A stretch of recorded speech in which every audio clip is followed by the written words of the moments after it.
নমস্কার শ্রোতা বন্ধুরা, আমি সঞ্চারী ভট্টাচার্য আর আপনারা শুনছেন ধুলাগড়ের কর্ণ পিশাচিনী গল্পটি। শাম্ভবী প্রোডাকশনসের আজকের এই বিশেষ নিবেদনটিতে থাকছে কর্ণ পিশাচিনীর এক ভয়ঙ্কর ভয়াবহতা। এই ভয়ানক ভয়াবহতাকে এগিয়ে নিয়ে যেতে কলম ধরেছেন সুলেখক পল্লব ঘোষ। তাহলে শুরু করতে চলেছি শাম্ভবী প্রোডাকশনসের আজকের সবিশেষ নিবেদন ধুলাগড়ের কর্ণ পিশাচিনী কাহিনীটি।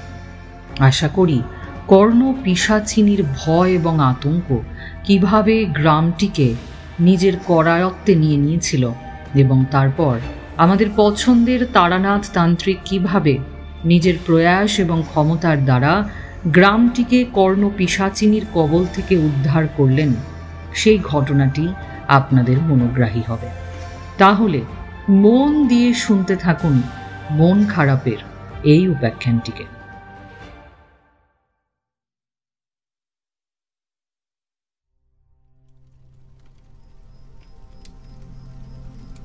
আজ ঘোর অমাবস্যা। আমার সাধনায় আজ আমায় সিদ্ধি লাভ করতেই হবে। এটাই শেষ সুযোগ। হ্যাঁ, এটাই শেষ সুযোগ। এতদিন ধরে কেবল শ্মশানে একা একা পড়ে থেকে রাত কাটিয়েছি। গায়ে নিজের মলমূত্র মেখে সেটাই মুখে দিয়ে নিয়মানুবর্তী জীবন ধারণ করেছি। কিসের নিয়ম? সাধনার নিয়ম। এখানে যত নিষ্ঠা তত লাভ।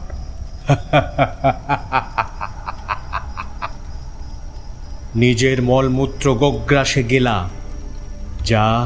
যা সাধারণ লোকের ধারণারও বাইরে। কিন্তু আমি আসন্ন ভবিষ্যতের কথা ভেবে অক্লেশে সব কিছু করে যাচ্ছি। গত 10-15 দিন ধরে স্নান পর্যন্ত করিনি। দাড়ি চুল আর নোংরার বহরে নিজেকে বন্য পশুর মতো মনে হয়। গত 2 দিন যা হয়েছে আমার সাথে, তা যে কিভাবে কাটিয়েছি তা শুধু আমি জানি। সাধনা থেকে মন সরানোর তীব্র প্রচেষ্টা, ভয় দেখানো, আরো কত কি। আমাকে বেষ্টন করে শত শত নরকঙ্কাল যেন তাণ্ডব নৃত্য শুরু করেছিল। হাঁকিনি ডাকিনি পিশাচির দল বিকট অট্টহাসি নিয়ে যেমন এসেছে আমাকে প্রতিহত করতে, তেমনি অতৃপ্ত আত্মারা অপরূপা সুন্দরীর বেশে এসেছে আমাকে কামনার আগুনে দগ্ধ করতে। কিন্তু পারেনি তারা। এতটাই তেজ আমার। আর আজ সেই তেজের পরীক্ষা। পাত্রে কাঁচা মাংস সুরা ঢেলে মন্ত্রপাঠ শুরু করলাম। সাথে সাথে অনুভব করলাম আমার চারপাশে কারো উপস্থিতি। যেন আলতো আবেশে ছুঁয়ে গেল আমার গোটা শরীর। সাথে সাথে একটা খিলখিলে হাসি আর গলার স্বর। খোলো, চোখ খোলো, আমি এসেছি। আমি চোখ খুললাম।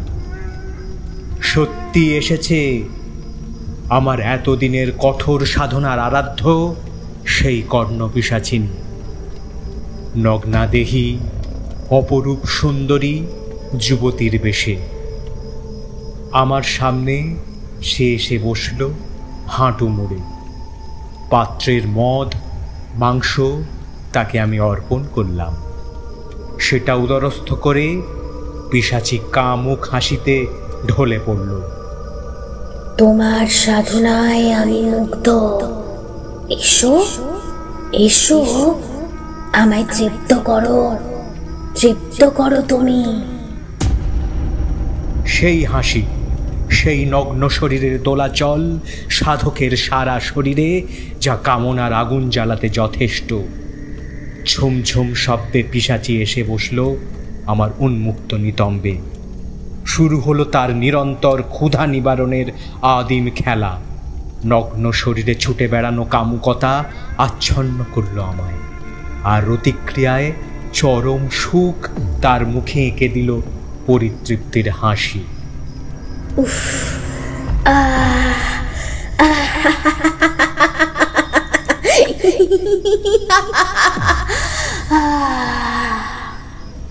সে কানে কানে বলে গেল আমায়, আমি আজ থেকে তোমার, শুধু তোমার। তুমি ডাকলেই আমার সাড়া পাবে। আমি হয়ে উঠলাম কর্ণপিশাচ সিদ্ধ মানুষ, রুদ্রতান্ত্রিক। রুদ্রতান্ত্রিক, রুদ্রতান্ত্রিক। তেলে ভাজা গরম চপ আর রসে জবজবে জিলিপি উদরস্থ হয়েছে একটু আগেই। ফাঁকা প্যাকেটগুলো শুধু পড়ে আছে সামনে। আসলে সময়টা মাসের শুরু। এ সময়ে আমরা একটু নবাবী চালেই থাকি বলতে গেলে।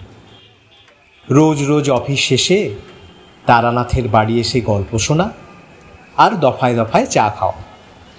এত কিছুর পরেও মাসের মাইনে থেকে পাসিং শোয়ের পাশাপাশি এইটুকু জিনিস তো তারানাথের জন্য আনাই যায়। মঠ লেনে ঢোকার মুখে যে উড়িয়াদের তেলে ভাজার দোকানটা, ওখানকার খাবারই তারানাথের সবচেয়ে প্রিয়। সে একটা পরিতৃপ্তির ঢেকুর তুলে বলল, আহা, উড়েরা যা তেলে ভাজা করে না মানি, হাতে জাদু আছে। তামাক পাসিং শোয়ের পর ওদের চপই আমার তৃতীয় নেশার জিনিস। কাগজের ঠোঙায় তেল তেলে আঙুলটা একটু মুছে নিয়ে কিশোরী বলল, আপনার পূর্বপুরুষ মানে বাপ ঠাকুরদাও কি এইরকম খাইয়েছিলেন? আপনি নিশ্চয়ই এই ভোজনের গুণখানা বংশসূত্রেই পেয়েছেন। তা যা বলেছ, শুধু বাপ ঠাকুরদা না, তখনকার দিনে গায়ের লোকেরা সবাই এমন তৃপ্তি করে খেত। তাদের ছেলে হয়ে এই গুণ না পাওয়াটাই বরং আমাদের কাছে অপরাধ। এখন শহুরে বাতাস গায়ে মাখলেও রক্তে মাংসে এখনো সেই গাওয়াই আছি। তোমরা তো এই ছোকরা বয়সে কিছুই খাও না। তারানাথ মাঝে মাঝে আমাদের ছোকরা বলে সম্বোধন করে থাকে বটে, তবে বয়সের দিক থেকে আমরা আজ যাই হোক ছোকরা নই। কিশোরী বলল, আমাদের গোটা পরিবারও সত্যি বলতে এত খেতে পারে না, যেটা আজও আপনি একা খেতে পারবেন। ওই জন্য আমিও পারি না। হঠাৎ আমার মাথায় একটা প্রশ্ন এল। বললাম, আচ্ছা ঠাকুরমশাই, এই তন্ত্র সাধনার শক্তি কি একরকম বংশ পরম্পরায় পাওয়া যায়? পাসিংশো ধরিয়ে তারানাথ বলল,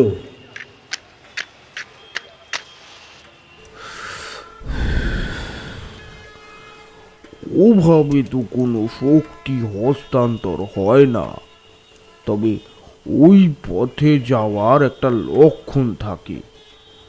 আমার এক পূর্বপুরুষ বাড়ি ছেড়েছিলেন সাধনার জন্যে। অমর জীবনের ভবিষ্যৎবাণী অনুযায়ী আমিও সেই পথে গেছি। তবে তবে কি? তবে শক্তি বংশ পরম্পরায় না এলেও যেটা আসে তা হলো পাপের ভাগ। আগের করা পাপের কুপ্রভাব বংশ পরম্পরায় এই প্রজন্মের মানুষদের জীবনে নেমে আসতে পারে। এই ঘটনাও কিন্তু কম দেখিনি। তার মানে তারানাথের কাছে আবার একটা জম্পেশ গল্পের সন্ধান পাওয়া যেতে পারে। বললাম, বেশ বেশ, তাহলে আজ সেরকম একটা ভয়ানক কিছু শোনানো হোক, কি বলো কিশোরী? কিশোরী হেসে ঘাড় নেড়ে সম্মতি জানাল। তারানাথ দুই ভ্রুর মাঝে আঙুল দিয়ে টিপে কি যেন ভাবল, তারপর বলল, একটা ঘটনা মনে পড়ে বটে, তবে তা অত্যন্ত নিম্ন শাখার গোপন তন্ত্র সাধনার কাহিনী। তোমরা বড় হয়েছ, বুঝতে শিখেছ, তোমাদের কাছে বলতে কোনো দ্বিধা নেই। এই দাঁড়াও, আরেক প্রস্থ চা বলে আসি ভিতরে। তারানাথ উঠে ভেতরে চলে গেল। সে কিছুক্ষণ পরেও আসছে না দেখে আমি আর কিশোরী বাইরে এসে সিগারেট ধরালাম। তারানাথ ভুল কিছু বলেনি, আমরা বুঝতে শিখেছি। তারানাথ বয়স জ্যেষ্ঠ, তাই তার সামনে তো আর সিগারেট ধরানো যায় না। সেও তা বুঝতে পেরে চা মুড়ি আনার অছিলায় ভেতরে যায়, যাতে আমরা একটু সময় পেয়ে সুপ্ত বাসনা চরিতার্থ করতে পারি। খুব খুব কাশির শব্দে বুঝলাম তারানাথ আবার ঘরে এসেছে। আমরাও সিগারেট শেষ করে নিজেদের জায়গায় এসে বসলাম। চায়ে চুমুক দিয়ে তারানাথ শুরু করল।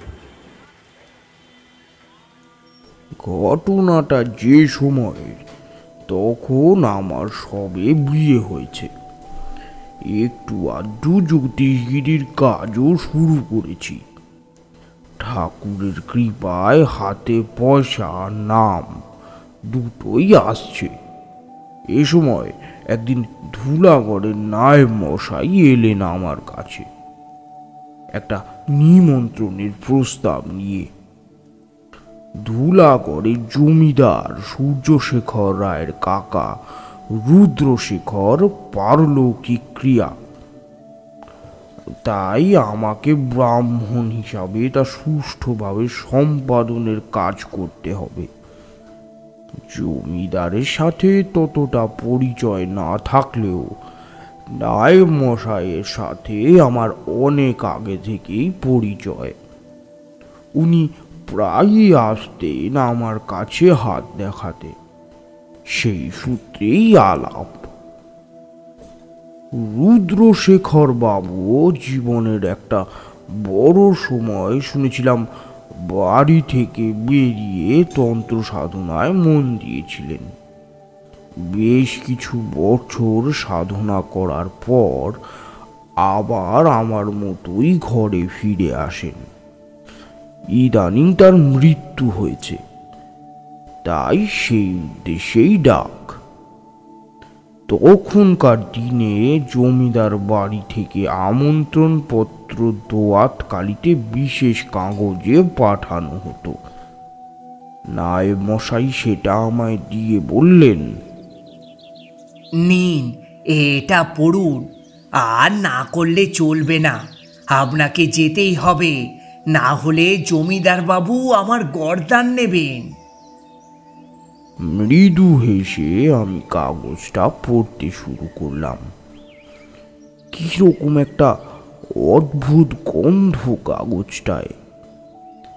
বেশ কিছুটা পড়েছি, হঠাৎ কাগজের রংটা আমার সামনে কিরকম যেন দ্রুত বদলে যেতে লাগলো। উনুনে চাপানো হাড়ির তলায় যেমন ভূষকালি লাগে, অনেকটা সেরকম রং। আর তারপর লেখাগুলো ফুটতে লাগলো উজ্জ্বল রক্তিম লাল হয়ে। আমি হতচকিত হয়ে তাকালাম নায়েব মশাইয়ের দিকে। উনি বললেন, কি হলো, কিছু সমস্যা? আমি বললাম, এটা কি? উনি দেখে বললেন, বললাম তো, জমিদারের তরফ থেকে নিয়ম মাফিক আমন্ত্রণ পত্র। হ্যাঁ, সে তো দেখতেই পাচ্ছি, কিন্তু আমার মুখের কথা শেষ হলো না। আমি ততক্ষণে বুঝে গেছি আমি যা দেখছি তা কেবল আমি বলেই দেখতে পাচ্ছি, নায়েব মশাই দেখতে পাচ্ছেন না। অর্থাৎ এনারা ব্যাপারটা নিয়ে অবগত নন। কালোর উপরে লাল অক্ষরে লেখা, যেন কেউ রক্ত খাগের কলমে ডুবেই দিয়েছে। যাই হোক, সবটা পড়ে নায়েব মশাইকে ফিরিয়ে দিয়ে বললাম, হ্যাঁ যাব, ভাবছি আগের দিনই। নায়েব মশাই থামিয়ে দিয়ে বললেন, আগের দিনই আপনাকে নিয়ে যাওয়া হবে। এই যে হ্যাঁ বললেন, হেতেই খুশি। আপনি কোনো চিন্তা করবেন না, গাড়ি আপনার জন্য সকালে এসে অপেক্ষা করবে। নায়েব মশাইকে খোলসা করে কিছু বললাম না বটে, তবে এটুকু বুঝলাম ওখানে গিয়ে হয়তো শান্তিভাবে শান্তি সস্তায়ন ক্রিয়া হবে না, কিছু তো অশান্তি রয়েছেই, যাওয়াটা আবশ্যক। আমি তারানাথকে থামিয়ে বললাম, কিছু বুঝতে পেরেছিলেন আপনি? আসল কারণটা কি? তারানাথ বলতে থাকে, না, সবটা তখনও পুরোপুরি বুঝে উঠতে পারিনি। অশুভ কিছু তা তো কোনো সন্দেহ নেই, তবে সেটা কোন শক্তি তা বুঝতেই আমাকে যেতে হবে জমিদার বাড়ি। যাই হোক, নির্দিষ্ট দিনে যাওয়ার জন্য তৈরি হয়ে গেলাম। বেশ কিছুদিন থাকতে হবে সেরকম হিসাব করেই জামা কাপড় ও অন্যান্য জিনিসপত্র যা লাগতে পারে বলে আমার ধারণা সব পোটলাবন্দি করলাম। ঘোড়ার গাড়ি বেলা 10টা নাগাদ এসে হাজির আমার বাড়ির সামনে। নায়েব মশাই কোচেওয়ানকে দিয়ে খবর পাঠিয়েছেন, বিশেষ কাজে ব্যস্ত থাকায় উনি আসতে পারেননি। তবে আমার কোনো রকম অসুবিধা হবে না, সে দায়িত্ব কোচেওয়ানের। যাই হোক, গাড়িতে উঠে বসলাম। সময়টা গ্রীষ্মের। গাছে পাতার আড়ালে বকুলুকে দিতে শুরু করেছে। বেশ কয়েকদিন বৃষ্টি হয়নি, গরমটা একটু বেশি ছিল, আর সাথে রোদ। শুকনো খটখটে রাস্তায় খটাখট খুঁড়ের শব্দ তুলে আমাকে নিয়ে এগিয়ে চলল ঘোড়ার গাড়ি। জমিদার বাড়ি পৌঁছাতে প্রায় বেলা গড়িয়ে দুপুর হয়ে গেল। এমনিতে ধুলাগড় গ্রামটা আমার বেশ লেগেছিল। জমিদার বাড়ির সামনে এসে গাড়ি দাঁড়ালো। বেশ পুরনো আমলের বাড়ি দেখেই বোঝা যাচ্ছে। বড় লোহার ফটকের সামনে ছাতা হাতে একজন কর্মচারীকে নিয়ে দাঁড়িয়ে আছেন নায়েব মশাই। আমার মালপত্র কর্মচারীকে দিয়ে মাথায় ছাতা ধরে নায়েব জিজ্ঞেস করলেন, আসুন আসুন ঠাকুর মশাই, তা অসুবিধা হয়নি তো কিছু? না না, কিছু সমস্যা হয়নি। তোমার গাড়ি চালক তো অত্যন্ত দক্ষ। ভেবেছিলাম আমার হয়তো দুপুর গড়িয়ে পৌঁছতে বিকেল হয়ে যাবে, এতটা রাস্তা। নায়েব মশাই চোখ বড় বড় করে বললেন, ওসব ব্যাপারে আমাদের জমিদার সূর্যশেখর খুব খুঁতখুঁতে লোক।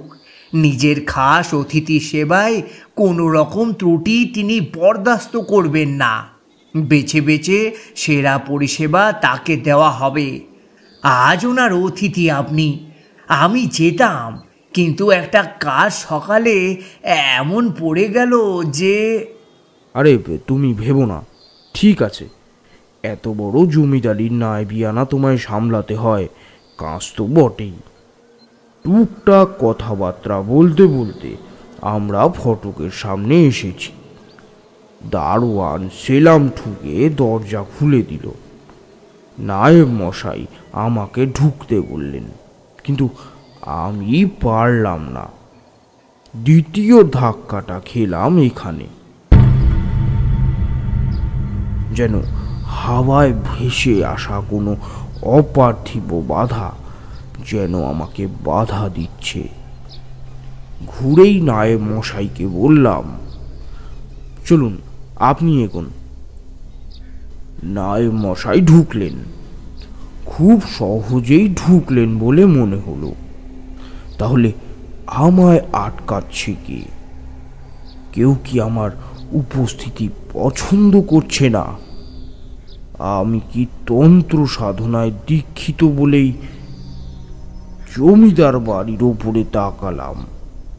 কোথায় গ্রীষ্মের প্রখর রোদ, কালো ধোয়ার একটা আস্তরণ ঘিরে ধরেছে গোটা জমিদার বাড়িটাকে, যেন কুয়াশায় ভর করে কোনো বিরাট সর্পের ন্যায় পেঁচিয়ে রেখেছে গোটা বাড়িটাকে। আমার সন্দেহ কিছু ভুল নয়।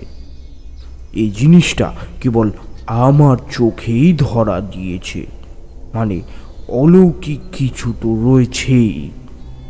শুধু অলৌকিক নয়, তা অত্যন্ত শক্তিধরও বটে। নিজের সুরক্ষা হেতু আপন সার মন্ত্র স্তব করলাম। বিষম বন্ধন করি মোর সারাগা, রক্ষা করিবেন মোরে জগতেরও মা।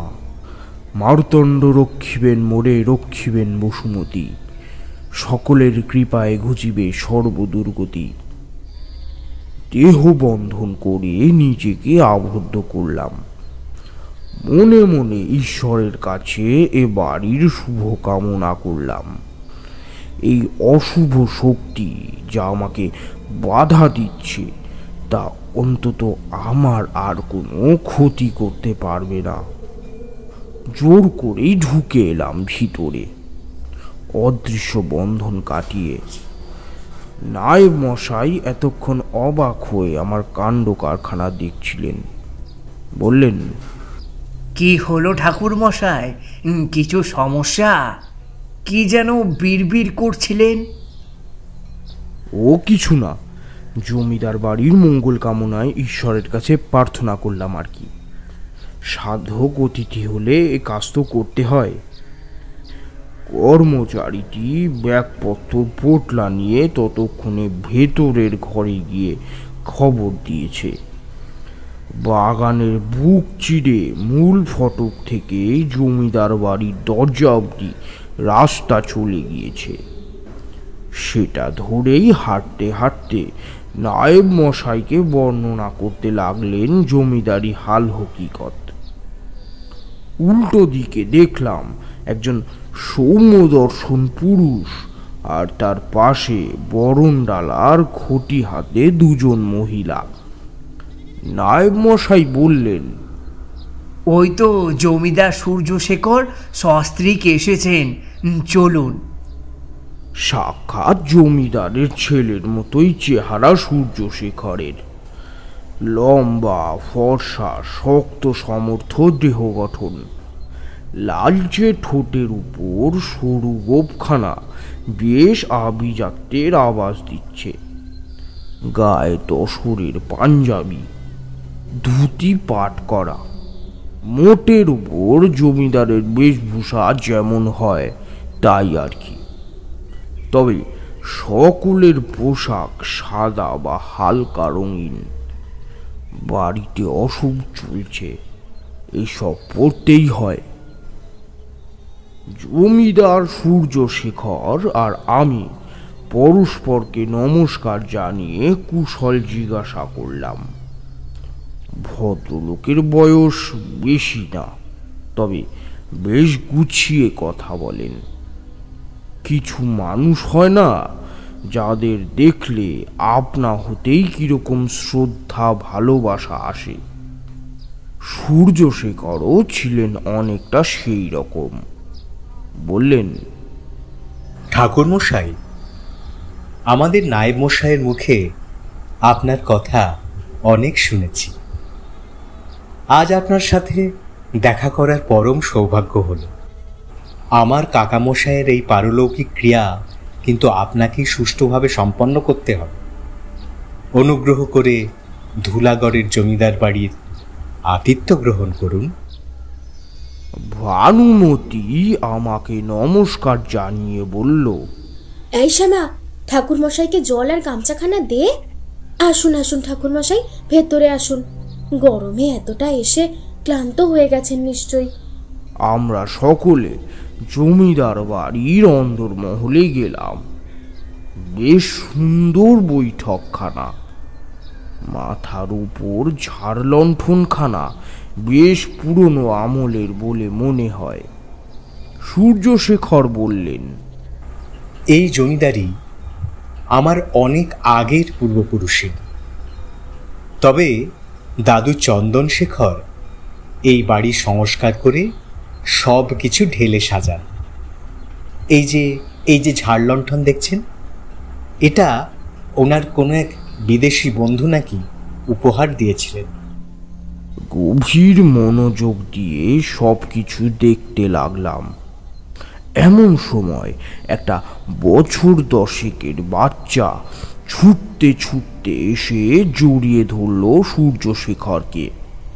নায়েব মশাই বললেন, এই যে আমাদের ভবিষ্যৎ জমিদার বাবুর একমাত্র ছেলে ভাস্কর।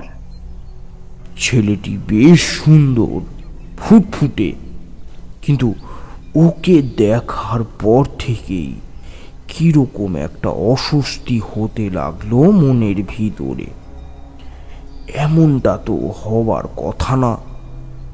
শিশুরা জগতের সবচেয়ে সুন্দর বস্তু, তাকে দেখে মরণাপন্ন রোগীও অনেক শান্তি বোধ করে। কিন্তু আমার এমন বোধ হচ্ছে কেন? আচমকা আমার মনের অস্বস্তিটা আরো দ্বিগুণ করে দিয়ে ভাস্কর তার মায়ের হাতের কাঁসার থালাটা এক ধাক্কায় উল্টে ফেলে দিল। মাটিতে পড়ে ঝনঝন করে শব্দ হলো। ভানুমতি চিৎকার করে উঠলেন, আহ, এটা কি করলি? সূর্যশেখর ছেলেকে কাছে টেনে বললেন, ভাস্কর, এসব কি হচ্ছে? হ্যাঁ, এমন ব্যবহার করছো কেন তুমি? দুষ্টুমি করো না। ঠাকুর মশাই এসেছেন, যাও যাও, ওনাকে প্রণাম করো। শেষের কথাগুলো রীতিমতো অগ্রাহ্য করে ভাস্কর গোমরা মুখে বলল, না, আমার খিদে পেয়েছে, খেতে দাও বলছি। ভানুমতি আর সূর্যশেখর অবাক হয়ে পরস্পরের দিকে তাকালেন।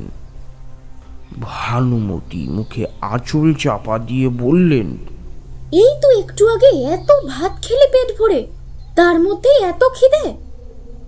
আমি বললাম, আহা মা ঠাকুরন, ছোট ছেলে একটু বায়না করবেই, দিন দিন ওকে দিন, খেতে দিন কিছু, শিশুরাই তো নারায়ণ। সূর্যশেখর ছেলের উদ্দেশ্যে চোখ পাকিয়ে বললেন, না, ইদানিং তোমার দুষ্টুমি একটু বেশি হচ্ছে। এরপর দুষ্টুমি করলে কিন্তু প্রচণ্ড বকবো আমি। এর প্রতিক্রিয়া ভাস্কর কিছুই করেনি, কেবল চোখ তুলে তার বাবার দিকে তাকালো। তোমরা বললে বিশ্বাস করবে কিনা জানি না, ও দৃষ্টি কখনো ভোলার নয়।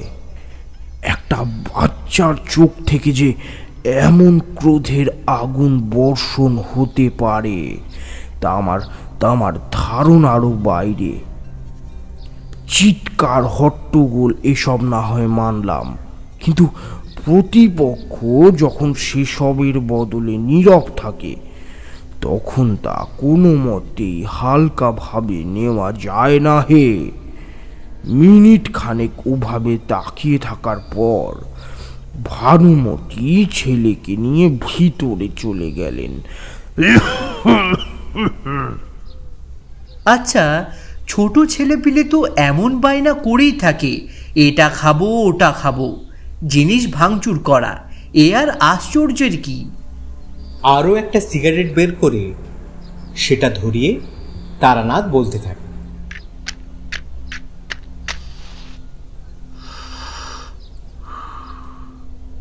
যতই দুষ্টুমি করুক অন্য যে কোনো বাচ্চার চোখে মুখে তা সত্ত্বেও একটা কোমলতা সরলতার ভাব থাকে, কিন্তু ভাস্করের চোখে মুখে যে ভাব আমি দেখেছিলাম তা আয়ত্ত করা তোমার আমার মতো পরিণত মনের মানুষদেরও ক্ষমতার বাইরে।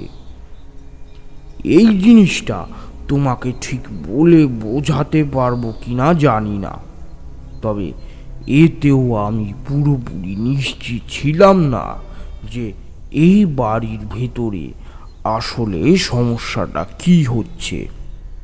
যাই হোক, জমিদার বাড়ির ভোজ ছাড়লাম, সে তো এলাহি আয়োজন, নিরামিষ আহার, তবে এত রকমের তরকারি, ভাত, ভাজাভুজি, সাথে ফল মিষ্টি, আমার মতো খাইয়ে লোকের থেকেও বেশি আর কি বা চায়। খাওয়া দাওয়া সেরে দুপুরে আমার জন্য বরাদ্দ ঘরে একটু গড়াগড়ি দিলাম। মাঝে মাঝে শুনতে পাচ্ছিলাম ভাস্কর কেঁদে কেঁদে বলছে, আমি আর খাবো না, পেটটা পুরো ভর্তি হয়ে যাচ্ছে। তার মা ভানুমতি বলছেন, তাহলে এমন বায়না করছিলি কেন? আমি তো জানি তুই খাবি না, এই একটু আগে তুই খেয়েছিস। এইটুকু খেয়ে নে, আমি এরপর কাজে যাব, আর বায়না করলে শুনতে পাবো না কিন্তু।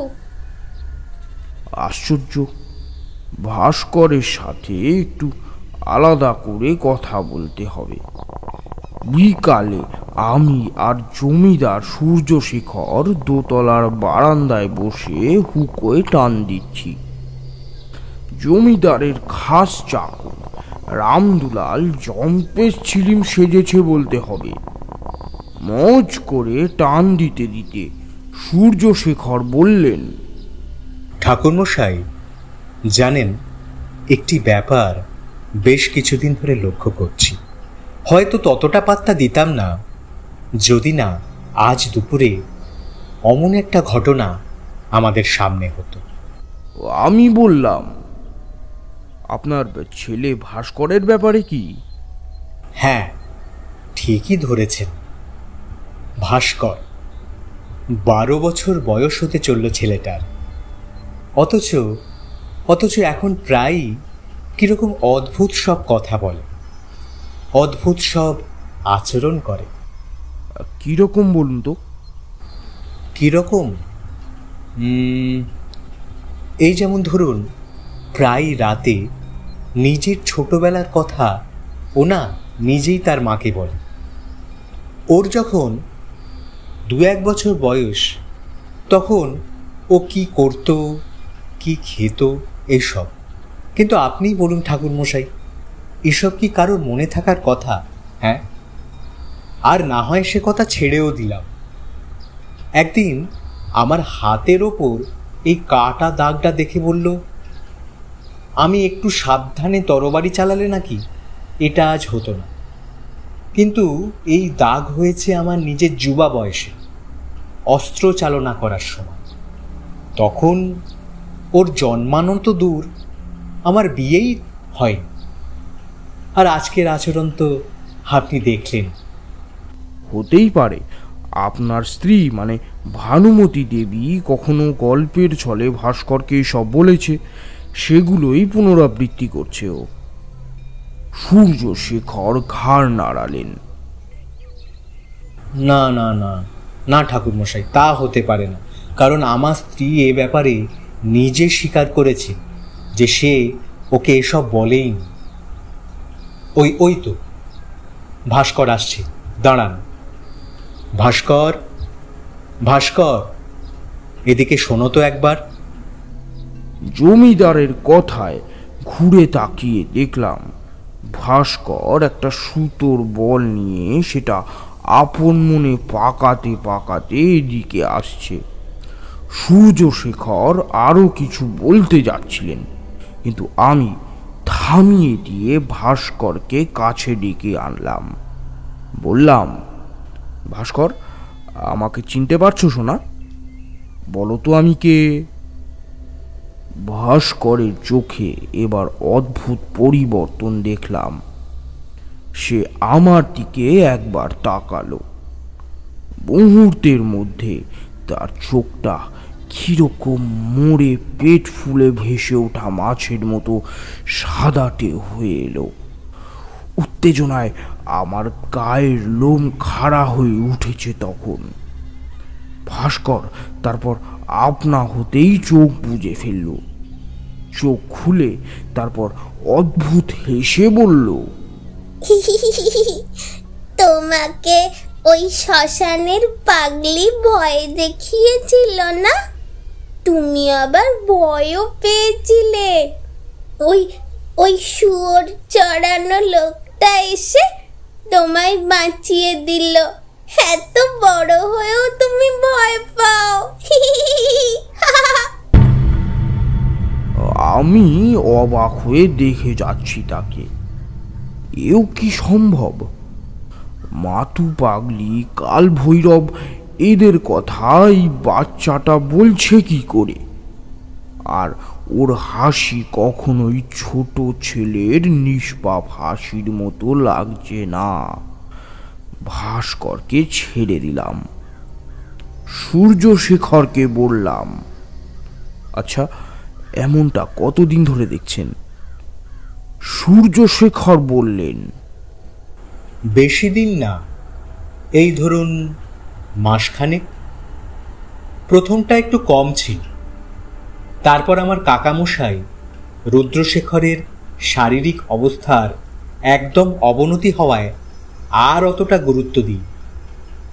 কাকা মারা গেলেন, তারপর থেকেই দেখছি ওর এমন স্বভাব উত্তরোত্তর বৃদ্ধি পাচ্ছে। আচ্ছা, আপনার কাকা মানে রুদ্রশেখর মহাশয় শুনেছিলাম এককালে তন্ত্র সাধনা করেছিলেন। এ ব্যাপারে কি আপনি কিছু বলতে পারেন?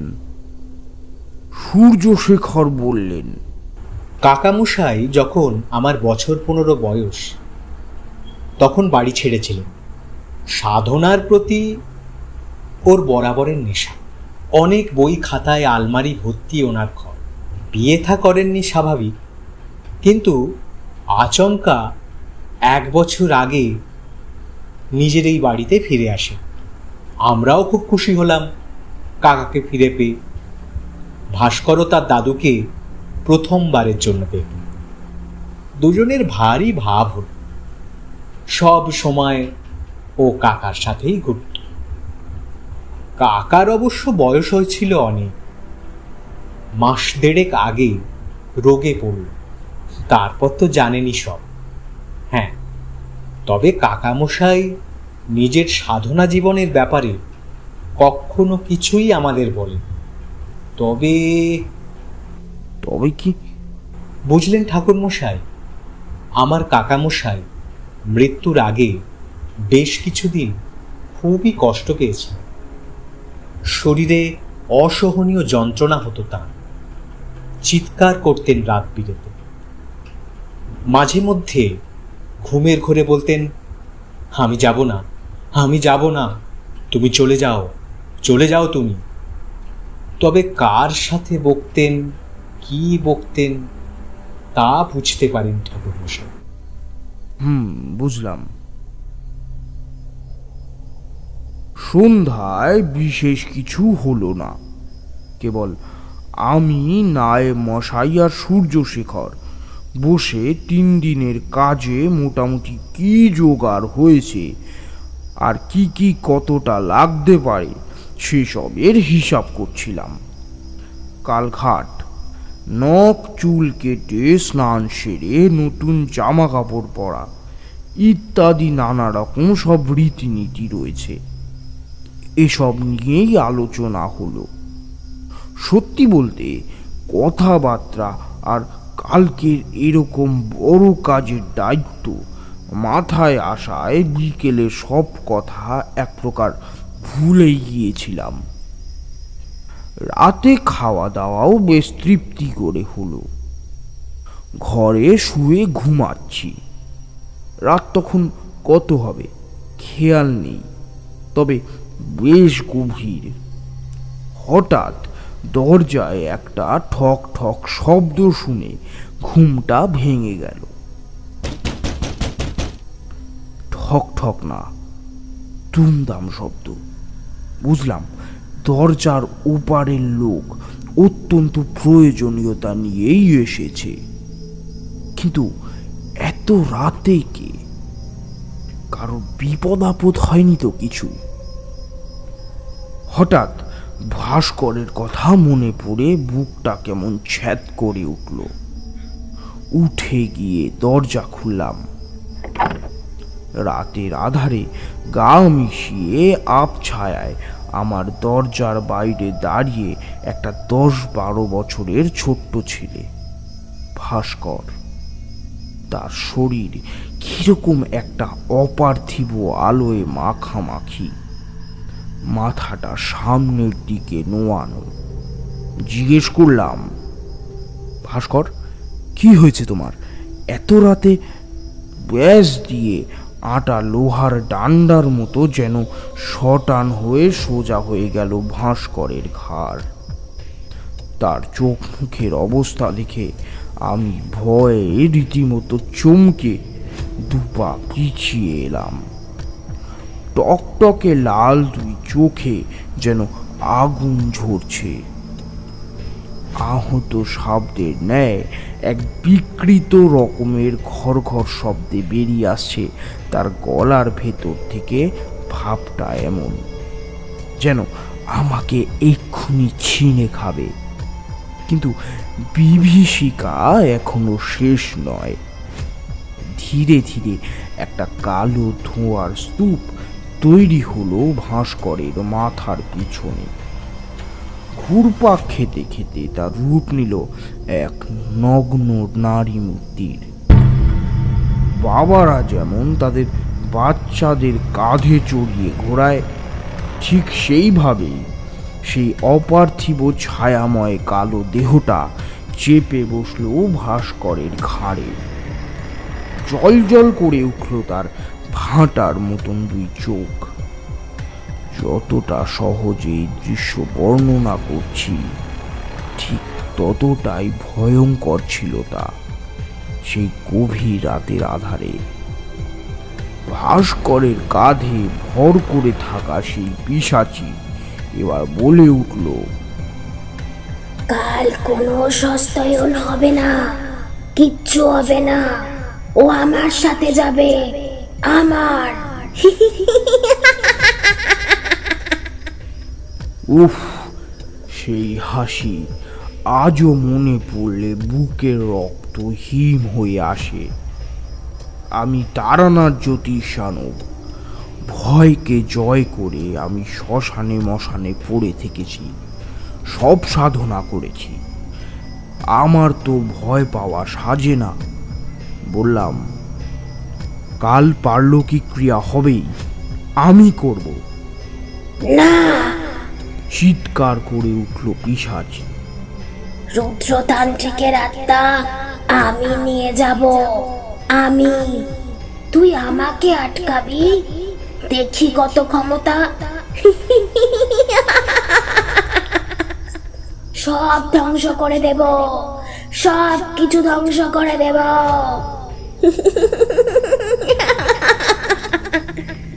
ভাস্কর কেবল আজ্ঞাবহ চাকরের মতো কাঁধে বয়ে নিয়ে আছে ওই অপার্থিব শক্তিকে। সেভাবেই সে পিছন ঘুরল আর কাঁধে করে ওই পিশাচিকে বয়ে করে নিয়ে চলে গেল নিজের ঘরের দিকে। আমি প্রথমে হয়তো ভেবেছিলাম সবটাই স্বপ্ন, কিন্তু না, এটা ঘোর বাস্তব। আর আমি বলেই এ বাস্তব দেখতে পেয়েছি। অন্য কেউ হলে সহজে তা পেত না।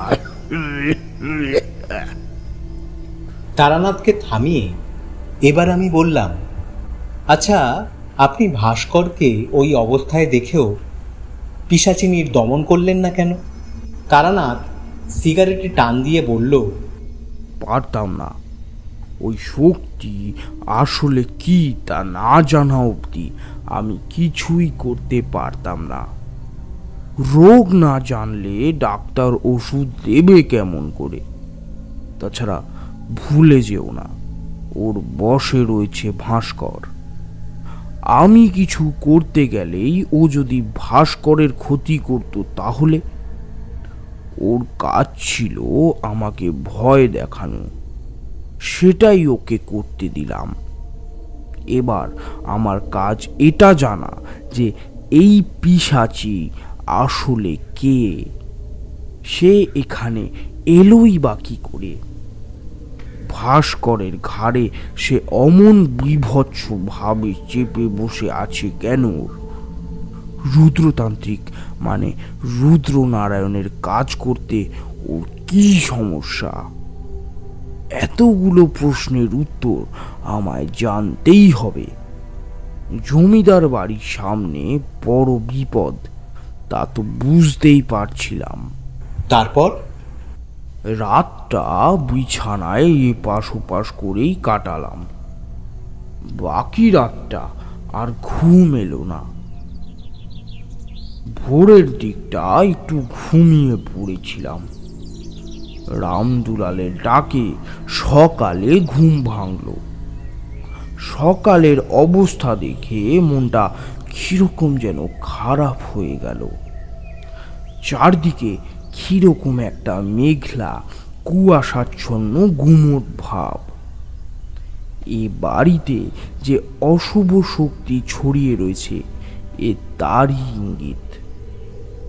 ঘুম থেকে উঠে দাঁতন করতে করতে বাড়ির বাইরেটা হাঁটছি। হঠাৎ দেখি নায়েব মশাই এক কর্মচারীকে নিয়ে ব্যস্তভাবে হাত পা নাড়াতে নাড়াতে কাছারি বাড়ির দিকে বেরিয়ে যাচ্ছেন। ডাক দিলাম, ও নায়েব মশাই, নায়েব মশাই। কর্মচারীকে দাঁড় করিয়ে নায়েব মশাই এগিয়ে এলেন। সুপ্রভাত ঠাকুর মশাই, বলুন কি ব্যাপার? কি ব্যাপার? কোথায় চললেন এত সকালে? খুব ব্যস্ত মনে হচ্ছে। নায়েব মশাই মাথা চুলকে বললেন, এই আর বলবেন না, গুদাম ঘরে বেশ কয়েকদিন হলো ইঁদুরের উৎপাত হয়েছিল। বস্তা কেটে সব ফসল নষ্ট করত। কাল রাতে বিষ দিয়েছিলাম, আর সকালে সব ব্যাটাই ধরা পড়েছে। রতনকে নিয়ে ফেলতে যাচ্ছি।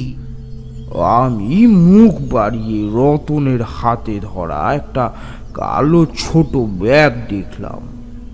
বললাম, তা বেশ, তা নাপিত কখন আসবে শুনি? নখ চুল কাটার ব্যাপার আছে যে। সে ব্যাটাকে বলেছি তাড়াতাড়ি আসার জন্য, কিন্তু ব্যাটা মহা বজ্জাত, বুঝলেন? 10টা বলে ব্যাটা 12টা বাজাবেই। নায়েব মশাইয়ের কথা শেষ না হতেই আচমকা বাড়ির ভেতর থেকে ছুটে বেরিয়ে এলো ভাস্কর। আমার সামনে এসে দাঁড়ালো, আর তারপর তীব্র বেগে ছুটে গেল রতনকে লক্ষ্য করে। নিমেষের মধ্যে সে চেপে ধরল রতনের হাত আর ছিনিয়ে নিতে চাইল রতনের থলিখানা, যাতে মরা ইঁদুর রয়েছে। ঘটনাটা এত দ্রুত ঘটল যে আমি আর নায়েব মশাই প্রথমটা প্রতিরোধ করতে ভুলেই গেলাম। রতন ততক্ষণে নিজেকে সামলে নিয়েছে। থলিটা ভাস্করের নাগালের বাইরে এনে সে বলল, আরে দাদা বাবু, কি করছো? ওতে মরা ইঁদুর আছে, ওটা খেলার জিনিস নয়।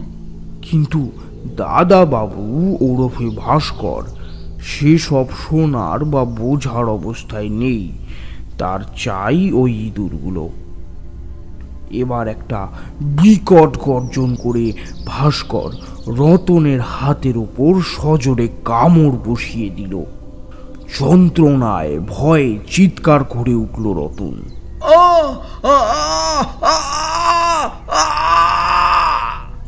চোখের সামনে এমন একটি নারকীয় দৃশ্য দেখে আমরা আর থেমে থাকতে পারলাম না। দৌড়ে গেলাম। রতনের চিৎকার শুনে বাড়ির ভেতর থেকে অনেকেই ছুটে এসেছেন। ততক্ষণ ভাস্করকে টেনে ছাড়ানো হলো। রতনের হাতের কবজির চামড়া সে দাঁত দিয়ে ছিঁড়ে ফেলেছে। সে এক রক্তারক্তি কাণ্ড। রতনের রীতিমতো চোখ ফেটে জল আসবার কথা। ডান হাতের কবজিখানা বাঁ হাতের মুঠোয় চেপে ধরে সে মাটিতে বসে ছটকাতে শুরু করলো। এদিকে আমরা দুজন চেপে ধরে রয়েছি ভাস্করকে। এতটুকু একটা ছেলের শরীরে সে কি তেজ!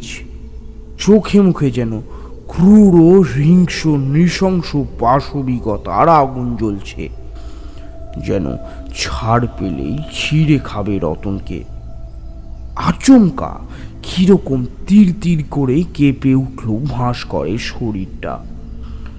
পরক্ষণেই সে কিরকম ঝিমিয়ে পড়ল, আর তার সাথে সাথেই মাটিতে পড়ে জ্ঞান হারালো। রতন, ভাস্কর দুজনকেই ভেতরে আনা হলো।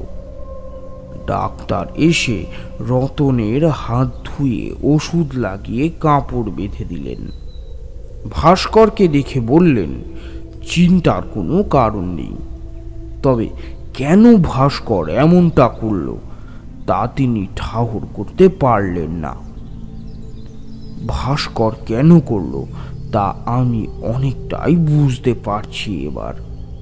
সে পিশাচির বশে পড়েছে।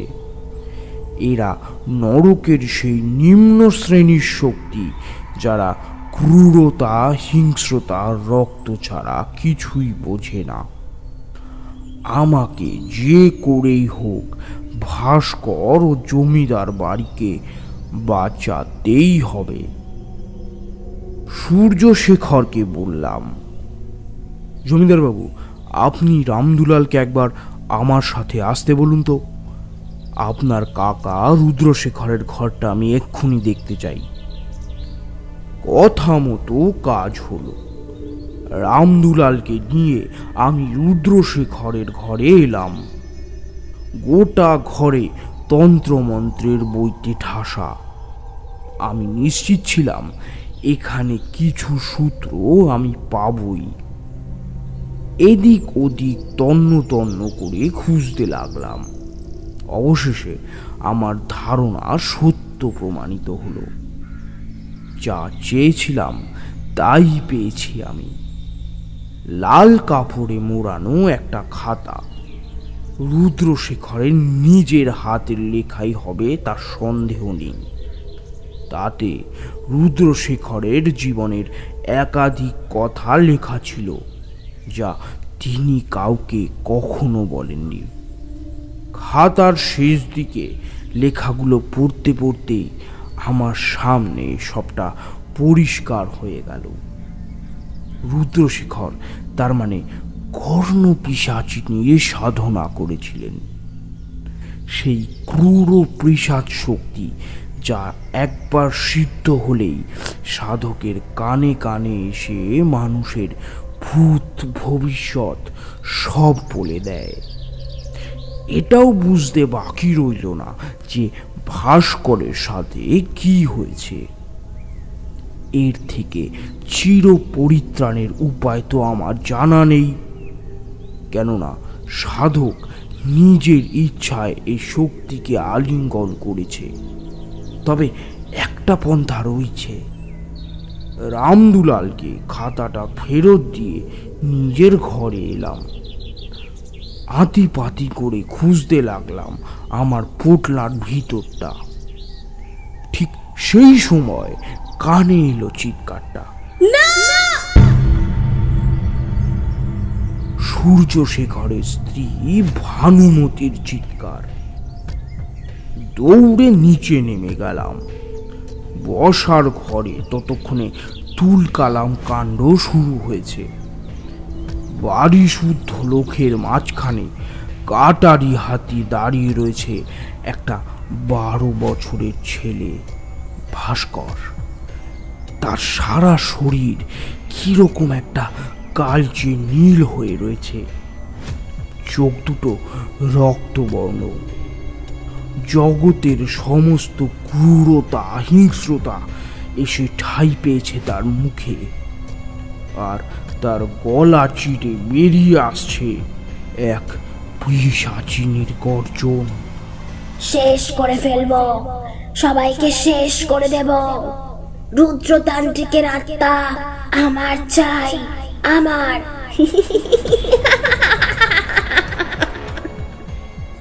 ভানুমতি আমাকে দেখতে পেয়েছেন। তিনি চিৎকার করে উঠলেন, ঠাকুরমশাই, ঠাকুরমশাই, আমাদের বাঁচান ঠাকুরমশাই, আমার ছেলেটার কি হলো? চকিতে ভাস্কর ঘুরল আমার দিকে। আমি এবার লক্ষ্য করলাম তার ঘাড়ে বসা পিশাচিকে।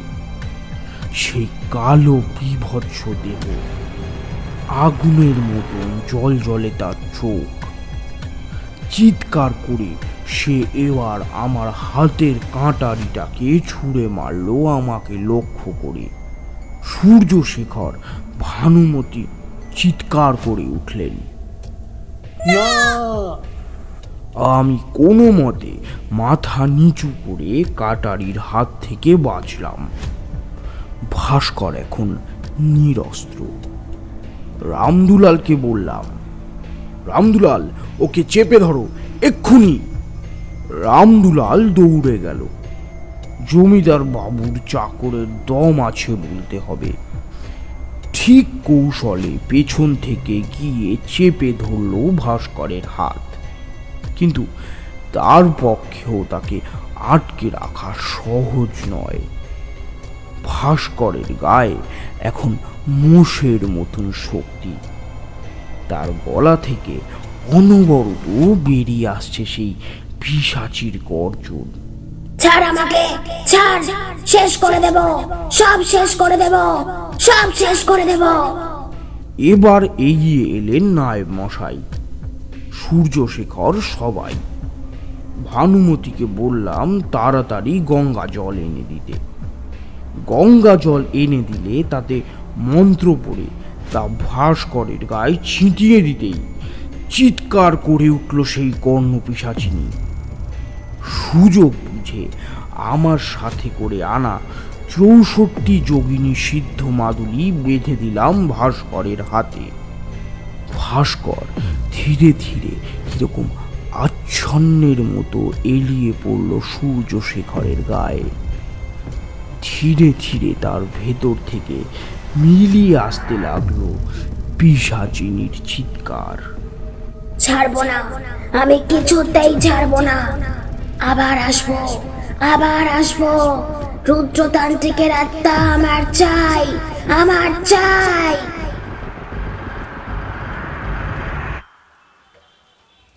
এতদূর বলে তারানাথ থামল। হাতে সিগারেট গুঁজে দিল ছাইদানির ভেতর। বিভোর হয়ে শুনতে শুনতে আমার মুখ থেকে আপনা হতেই বেরিয়ে এলো, তারপর? তারানাথ দীর্ঘশ্বাস ফেলে বলল, তারপর আর কি? ভাস্করকে পিশাচিনী ছেড়ে দিল। সুষ্ঠুভাবেই রুদ্রশেখরের সমস্ত পারলৌকিক ক্রিয়া সম্পন্ন করলাম। কিশোরী ঘন ঘন মাথা নেড়ে বলল, না না না, এভাবে শেষ করলে তো হবে না। সবটা খুলে বলুন।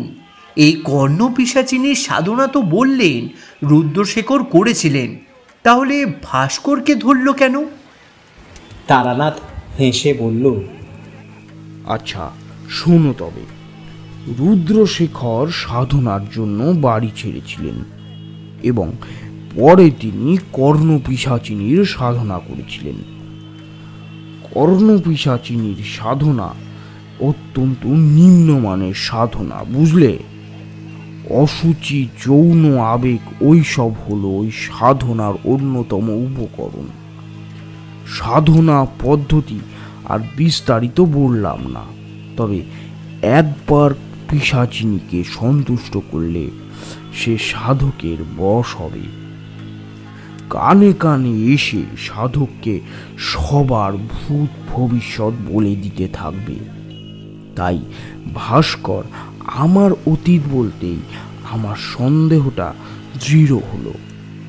যাই হোক, রুদ্রশেখর পরে বুঝেছিলেন ক্ষমতার লোভে এসব করলেও পিশাচের সংস্পর্শ আদতে জীবন দুর্বিষহ করে তোলে। তাই সেসব থেকে মুক্তি পেতে তিনি ছেড়ে ছুড়ে বাড়ি ফিরে এলেন। সাধনার নিয়ম অনুযায়ী কর্ণপিশাচ সিদ্ধ সাধককে মৃত্যুর পূর্বে তার পিশাচিনীকে কাউকে অর্পণ করে যেতে হয়, নয়তো আত্মার সদ্গতি হয় না। কিন্তু রুদ্রশেখর তা করেননি, যে কারণে মৃত্যুর পূর্বে তিনি কষ্ট পেয়েছিলেন। ফলে পিশাচ শক্তি প্রকট হল। রুদ্রশেখরের মৃত্যুর পর সে চেপে বসল তার নাতি ভাস্করের উপর।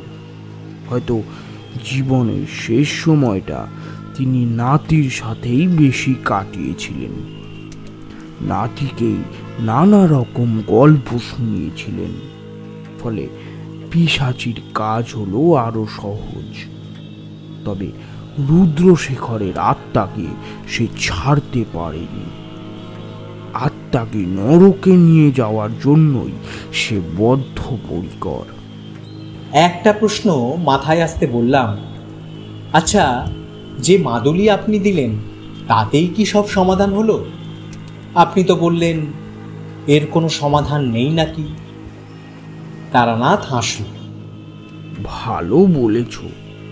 আসলে 64 যোগিনী সিদ্ধ মাদুলি যতক্ষণ থাকবে ওই পিশাচি ভাস্করকে ছুঁতে পারবে না।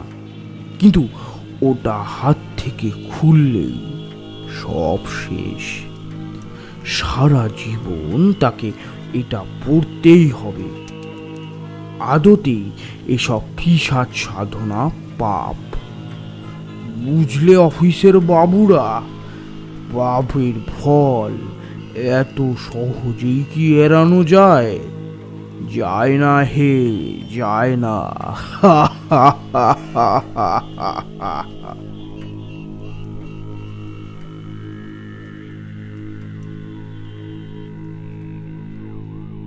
আপনারা এতক্ষণ শুনছিলেন শাম্ভবী প্রোডাকশনসের আজকের সবিশেষ নিবেদন ধুলাগড়ের কর্ণপিশাচিনী। লেখক পল্লব ঘোষের কলমে বিরচিত এই কাহিনীটির মধ্যে দিয়ে আশা করি আপনারা এক স্বয়ংক্রিয় দিক খুঁজে পেয়েছেন। আজকের গল্পে রুদ্রতান্ত্রিক, কথক এবং সূর্যশেখরের ভূমিকায় ছিলেন অন্বেষণ সরকার। কর্ণপিশাচিনী, ভানুমতি ও ভাস্করের চরিত্রে ছিলেন বর্ণালী দে বর্মন। এছাড়াও আজকের গল্পে তারানাথের চরিত্রে ছিলেন দেবজিৎ, কিশোরী, নায়েব মশাই ও রতনের ভূমিকায় ছিলেন তমাল। আর আজকের এই কাহিনীতে সূত্রধারের ভূমিকায় ছিলাম আমি, সঞ্চারী ভট্টাচার্য। আশা করি আমাদের পরিবেশনাগুলি আপনাদের মনোগ্রাহী হচ্ছে। এরকম কাহিনী আগামীতে আরও শুনতে হলে আমাদের সঙ্গে থাকুন। এখনো পর্যন্ত যারা শাম্ভবী প্রোডাকশনসকে সাবস্ক্রাইব করে উঠতে পারেননি, তারা আমাদের সাবস্ক্রিপশন বাটনের পাশে থাকা বেল আইকনটিকে প্রেস করে আমাদের চ্যানেলটিকে সাবস্ক্রাইব করতে কিন্তু ভুলবেন না। আগামীতে নিয়ে আসবো আরও অনেক কাহিনীর সম্ভার। এভাবেই আমাদের পাশে থাকুন আর শুনতে থাকুন আপনাদের পছন্দের শাম্ভবী প্রোডাকশনস, যেখানে গল্প কথা বলে। সকলে ভালো থাকুন, সুস্থ থাকুন। আসবো আবার নতুন কোনো কাহিনী নিয়ে। আমি সঞ্চারী ভট্টাচার্য আজ বিদায় নিচ্ছি। দেখা হবে অন্য কোনো দিন, অন্য কোনো গল্পের মধ্যে দিয়ে। নমস্কার।